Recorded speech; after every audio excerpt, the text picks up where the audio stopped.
And we have this story by Paul Joseph Watson at Infowars.com that's top linked on DrudgeReport.com.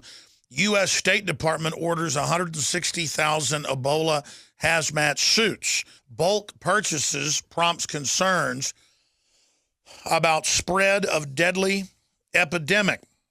Continuing, CDC issues Ebola checklist. Now is the time to prepare. That story is also on Drudge.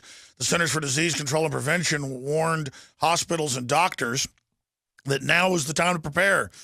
Has issued a 6-page Ebola checklist to help healthcare workers quickly determine if patients are infected. While the CDC does not believe there are any new cases of Ebola in the United States, the assumption is the checklist is that it is only a matter of time before the virus hits home. For example, one part reads, encouraging healthcare personnel to use a buddy system when caring for patients. Another recommends a process to report cases to top officials. And it goes on, the checklist has been distributed to major hospitals and even little ones, including Urgent Center in Leesburg, Virginia. And that dovetails again with our article directly from the FedBiz website that they have ordered the 160,000 Ebola hazmat suits for Ebola. Bulk purchase prompts concerns about spread of deadly epidemic. That's also being reported by Fox News.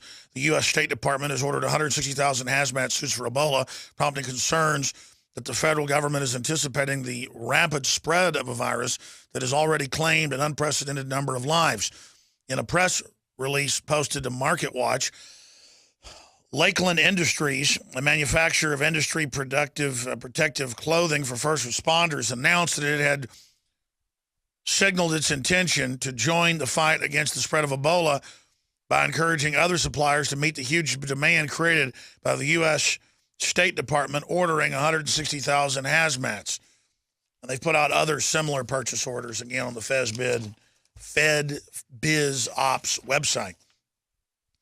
With the U.S. State Department alone putting out a bid for 160,000 suits, we encourage all protective apparel companies to increase their manufacturing capacity for sealed seam garments so that our industry can do its part in addressing this threat to global health. And it just goes on from there. I'll read more when we come back from break. But this is pretty frightening information. Friday, we covered the articles, and top virologist out of Germany, top World Health Organization virologists, and others are saying millions are infected, millions more will be infected, and that they believe 5 million will die. I'm not saying any of that.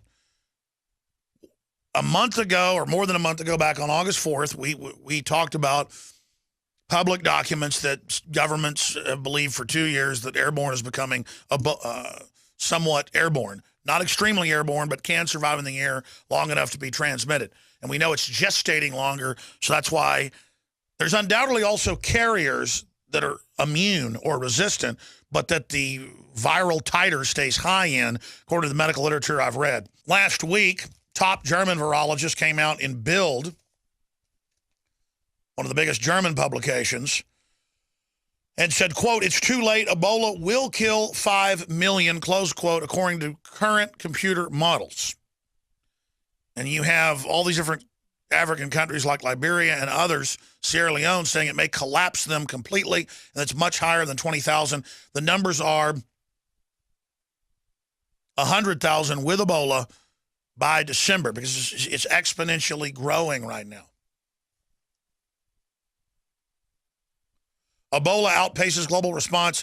Who says? That was on Friday. Let's look at the headlines today. These are up on DrudgeReport.com. CDC, prepare for Ebola. That's out of the Washington Beacon, with direct links to the CDC putting out the alerts to hospitals saying, prepare for it.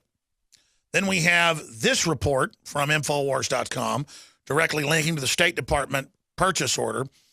State Department orders 160,000 Ebola hazmat suits alone for themselves.